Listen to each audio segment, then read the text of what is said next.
Excuse me. Your curtain. Please allow me to help. Help? From you? I didn't mean to offend. I just thought you should know that you're— That I should know what? That some privileged white guy thinks his opinion matters? Rachel Zegler just got roasted by The Simpsons. Yeah, when they come for you, it's game over. After months of backlash, boycotts, and a box office disaster, now she's the punchline in a parody called SnowWoke, and it's brutal. This isn't just a joke, it's a full-blown takedown. And it might be the most embarrassing moment of her career. But how did we get here? From Disney's next big star to national mockery? Let's break it all down. It all started like a fairy tale. Rachel Zegler was supposed to be Disney's next breakout star. After stealing the spotlight in West Side Story, she was cast as the new face of Snow White. So did you go directly from West Side? Like, did you have to audition for Snow White, or like, oh, they saw you in West Side Story, they're like, you're Snow White? West Side Story was kind of nowhere near coming out. We were about like 6 months away from release and no footage had been seen. An iconic role, a massive studio, and a shot at becoming Hollywood royalty. On paper, it was the dream. But that dream unraveled fast. Even before the movie dropped, things started going sideways. Rachel didn't just promote the film, she turned the entire press tour into a lightning rod. Instead of hyping up the legacy of the character, she took aim at it. In one now infamous clip, she called the original Snow White story weird and slammed the prince as a stalker. That soundbite alone exploded online. Fans weren't just confused, they were furious. The way she talked about the classic made it sound like she was mocking it while starring in it, and it didn't stop there. More interviews popped up where she doubled down, saying Snow White wouldn't be saved by a man, and that the new version would be about becoming a leader, not finding true love. It wasn't subtle. It does seem like the media have got the throw her under the bus green light, though, when we're posting things like this. We're slagging her off behind the scenes, we're dropping all the information, and then reminding you of, her attacking the majority of the population of America when she posted F the Orange Man. It was a complete rebranding of the character, and a lot of people felt like Disney was trying to erase what made the story timeless in the first place. Then came the Peter Dinklage controversy. The actor publicly called out Disney for using dwarfs in the film, saying it was outdated and offensive. But instead of defending the original story or standing by their casting choices, Disney panicked. They rewrote the characters as magical creatures, only to face even more backlash from disability advocates who said the studio had erased positive representation for people with dwarfism. Suddenly, everything was a mess. Fans were turning. The cast was getting dragged. And Rachel? She was becoming the face of the entire disaster. But this was just the beginning. Because what happened next took things to a whole new level. Once the interviews started going viral, it was like a domino effect. And Rachel Zegler couldn't stop knocking them over. Every time she opened her mouth, the backlash got worse. What should have been a feel-good Disney promo tour turned into a full-blown PR nightmare. She didn't just criticize the old movie,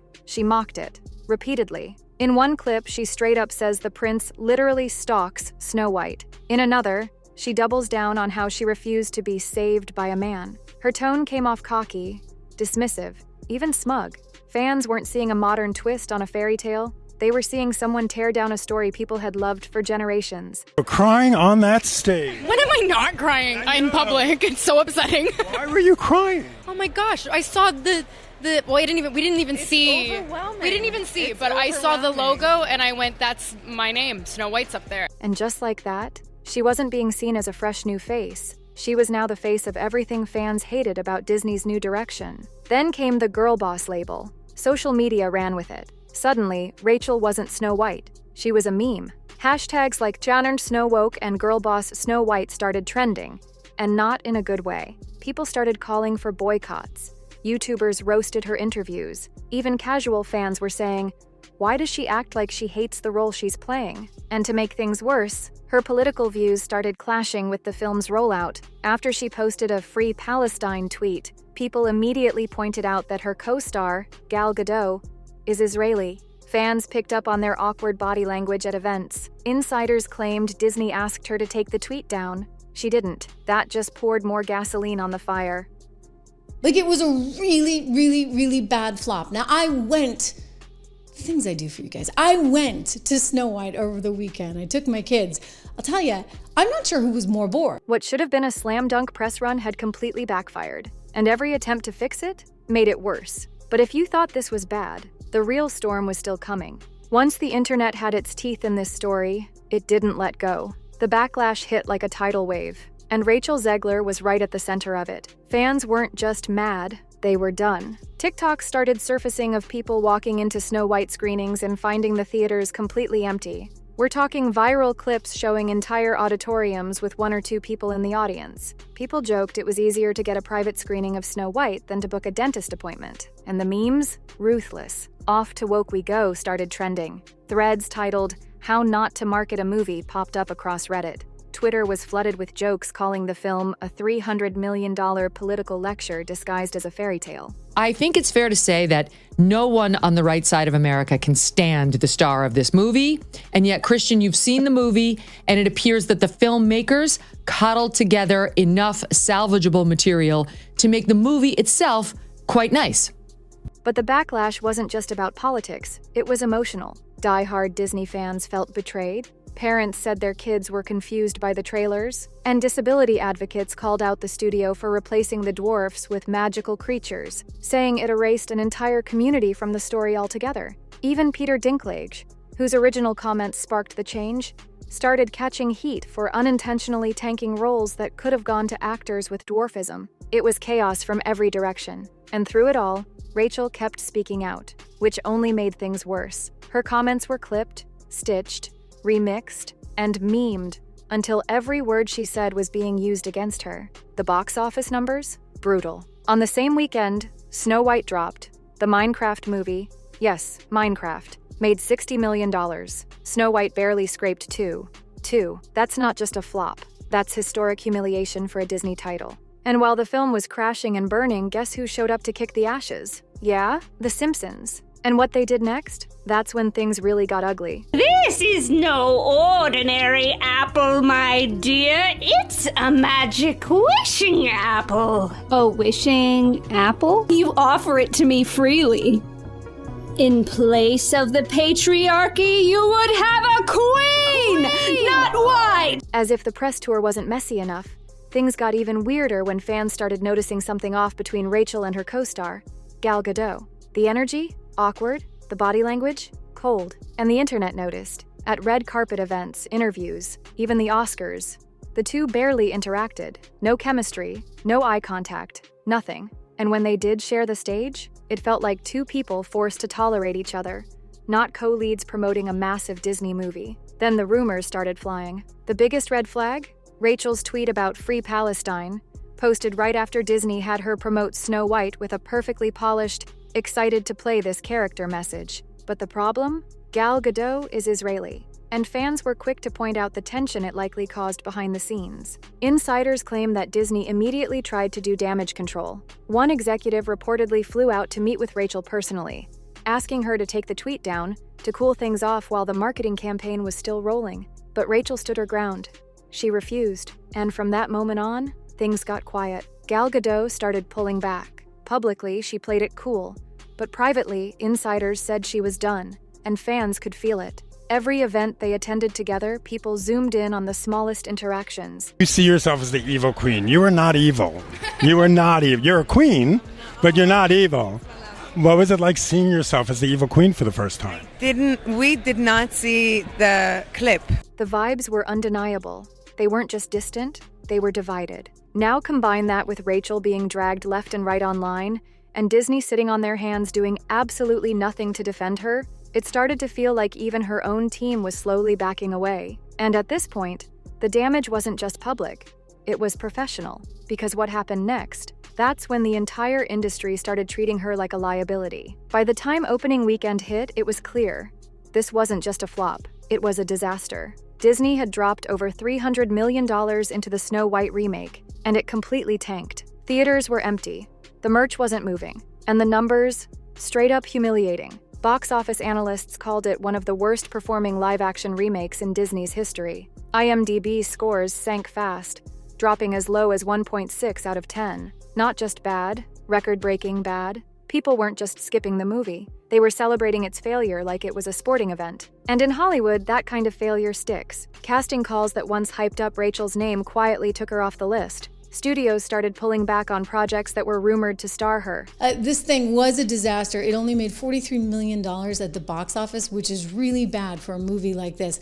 I don't have the numbers at the top of my head, but I want to tell you, Cinderella, which was a number of years ago, don't forget how much inflation has happened. Some even began recasting roles entirely, without a word, just silence. And anyone who knows the industry knows what that means. You're being ghosted. But it didn't stop there. Out of nowhere, a fake OnlyFans account surfaced online, using AI-generated images of Rachel Zegler. It was completely fake, completely inappropriate, and yet, people believed it. It went viral fast. Thousands fell for it, thinking she had actually made one. That's how far her public image had slipped. The rumor felt real, because at this point, anything seemed possible. To make matters worse, Rachel was nowhere to be found. No interviews, no social media, total silence. Disney had canceled her press appearances, scrubbed her from planned promo events, and gave no real explanation. Insiders began whispering what fans were already thinking out loud. Rachel Zegler had officially become a brand risk.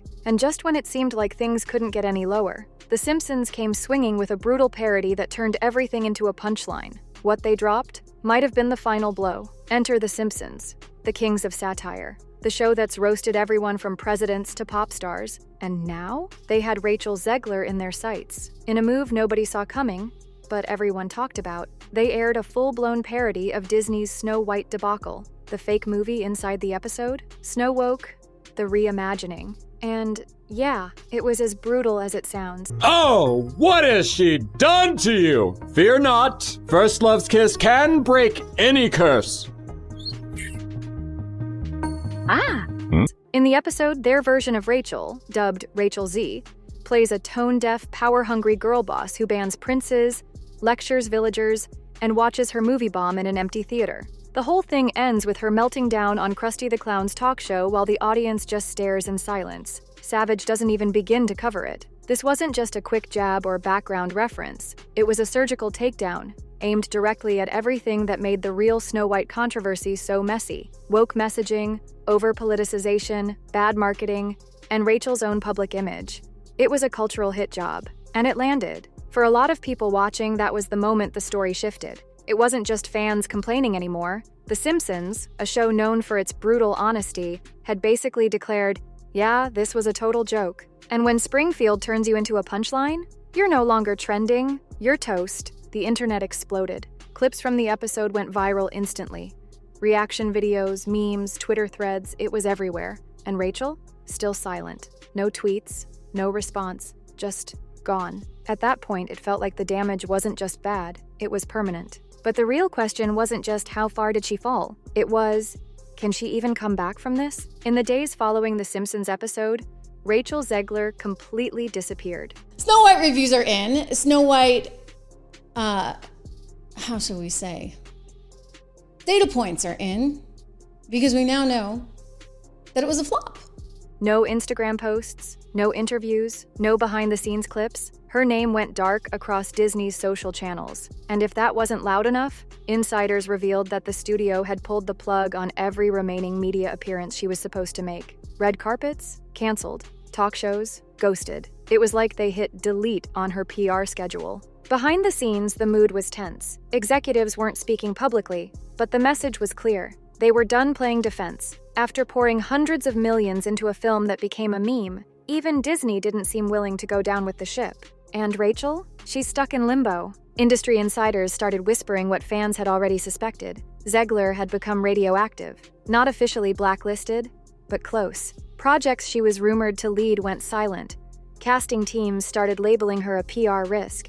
Even her name became a red flag in contract meetings. And what makes it worse? She hasn't said a word. No apology, no clarification, no statement about the Simpsons episode, just radio silence. Meanwhile, fans are still watching, not just out of hate or curiosity, but because this whole story became something bigger. It's no longer just about a movie flopping. It's about what happens when a rising star crashes this hard, this fast, in the age of social media backlash and zero forgiveness. Just last week, the media and the shill influencers were trying to do everything they could to save Snow White from being a complete and total flop in the box office, and they failed miserably. This movie is already a complete and total disaster, and it is so bad that now even the media has to admit. At this point, even her most loyal defenders are wondering, can she actually bounce back? Or is the damage already done? It's wild, isn't it? The story of Snow White was supposed to be about finding beauty within, about kindness, love, and redemption. But Rachel Zegler's version?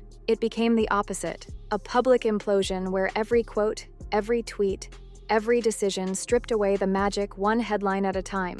What started as a career-defining opportunity turned into a cultural cautionary tale. A $300 million remake, buried under politics, PR missteps, and the weight of a studio that tried to modernize a classic by tearing it apart. And at the center of it all, a young actress who went from Hollywood's next big thing to a national punchline. The irony? For all the talk about rewriting fairy tales, this one ended like a tragic fable of its own. Ambition clashing with legacy, ideals colliding with nostalgia, and a star learning the hard way what happens when public perception turns. And yet, it's not quite over, because Hollywood loves a comeback. We've seen careers bounce back from worse, but this is a mountain, box office shame, public mockery, a studio that's clearly moved on, and a parody from The Simpsons that might have just closed the book. Still, one question lingers. Will Rachel Zegler get a second act? Or did SnowWoke just write the final chapter of her story? Only time will tell.